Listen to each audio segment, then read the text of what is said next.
নোয়াখালীর বিচ্ছিন্ন দ্বীপ চর হাতিয়ার জাগলার চরে মহিষ দিয়ে কৃষকের ফসল নষ্ট করার প্রতিবাদে মানববন্ধন করেছেন স্থানীয় ভুক্তভোগী কৃষকেরা।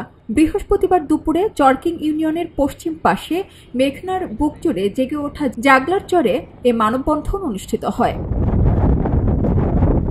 কৃষকরা জানান, নোয়াখালীর হাতিয়ার জাগলার চরে প্রায় ৪,০০০ একর জমিতে আমন ধান চাষ করেছেন ভূমিহীন ও প্রান্তিক কৃষকেরা, কিন্তু সেই ফসলই এখন মহিষের পালের কারণে ধ্বংসের মুখে। প্রতিদিন অসংখ্য মহিষ ছেড়ে দেওয়া হচ্ছে ফসলি জমিতে।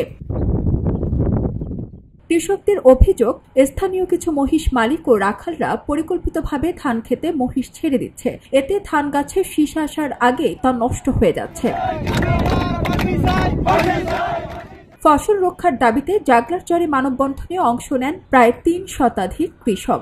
নারী পুরুষ সকলে একত্রে ক্ষোভ প্রকাশ করেন এই অনিয়মের বিরুদ্ধে।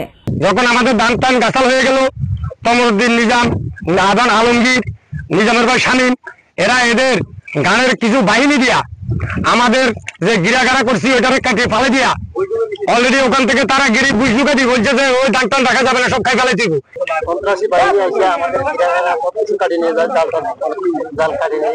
আমাদের হাতিয়াতে কোনো জায়গা জমি নেই, ওই পাশে কোনো জায়গা জমি নেই আমাদের, বুঝছেন।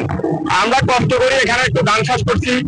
ভুক্তভোগীরা জানায়, বারবার অভিযোগ করলেও এখন পর্যন্ত প্রশাসনের পক্ষ থেকে কোনো কার্যকর পদক্ষেপ নেওয়া হয়নি। ফলে দিন দিন চরের কৃষকদের জীবন জীবিকা হুমকির মুখে পড়ছে।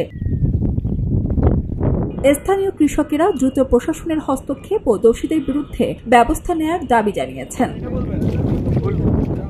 খবরের কাগজ, নিখাত, নির্ভীক, নিরপেক্ষ।